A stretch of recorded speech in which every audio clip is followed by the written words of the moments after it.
বাড়ির বউদের আত্মত্যাগ কেউ শোনে না। শীতে সবার শীত লাগে, শুধু বাড়ির বউটার শীত লাগে না। ভোরের ঠান্ডায় যখন সবাই ল্যাপের ভেতর আরাম খোঁজে, ঠিক তখনই একজন মানুষ উঠে পড়ে। কারণ তার বিশ্রামের অবসর নেই, সে তো বাড়ির মেয়ে না। তাই তার শীতটা অজুহাত হয় না, তার কষ্টটা অভিযোগ হয় না। তার ঠান্ডা লাগুক কিংবা না লাগুক, দায়িত্ব তো তাকেই নিতে হবে।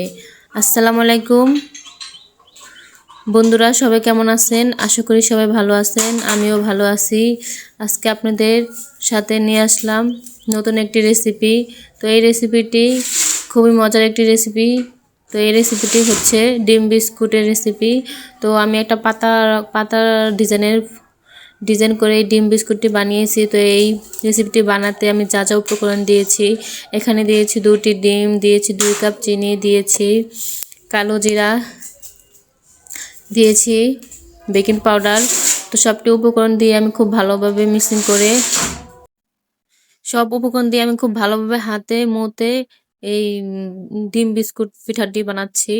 তো দেখেন, আমি পাটাতে ভালো করে আমি এটাকে কাইটাকে ভালো করে একদম ফিনিশিং করে এখন আমি ডিম বিস্কুট পিঠা বানিয়ে ফেলবো।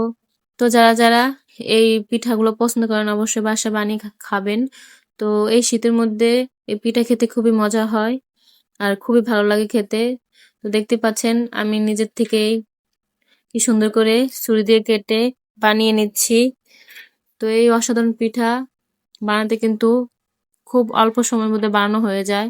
তো দেখেন আমার পিঠাটা কাটা শেষ। তো এখন আমি হাতে ডিজাইন করে পাতা বানিয়ে নিয়েছি। তো এই পিঠাটা, ডিম বিস্কুট পিঠা, একটু পাতা আকারে আমি ডিজাইন করে নিলাম। তো কড়াই বসিয়ে দিয়েছি। তো কড়াই বসিয়ে দিয়ে দেখেন এক এক করে সবগুলো পিঠা দিয়ে দিচ্ছি।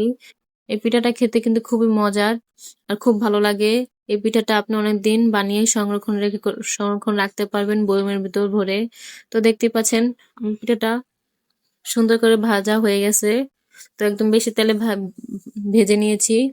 তো দেখেন একদম সম্পূর্ণ ভাজা শেষ। তো আমার রেসিপিটা একদম তৈরি হয়ে গেছে। তো এই মচমচে মজাদার পিঠা খেতে। তো এই রেসিপিটি খুব অল্প সময়ের মধ্যে আমি বানিয়ে ফেলেছি। তো আমার এই রেসিপিটি যদি আপনাদের ভালো লেগে থাকে, আর এই রেসিপিটি যদি আপনারা আরও বেশি বেশি এরকম রেসিপি পেতে চান, তাহলে অবশ্যই আমার ভিডিওটি সম্পূর্ণ দেখবেন, সম্পূর্ণ দেখে লাইক করবেন। তো ভিডিওটি কেমন হয়েছে সম্পূর্ণভাবে কমেন্ট করে জানাবেন। তো সবাই আমার চ্যানেলটি সাবস্ক্রাইব করবেন। সবাই ভালো থাকবেন। আল্লাহ হাফেজ।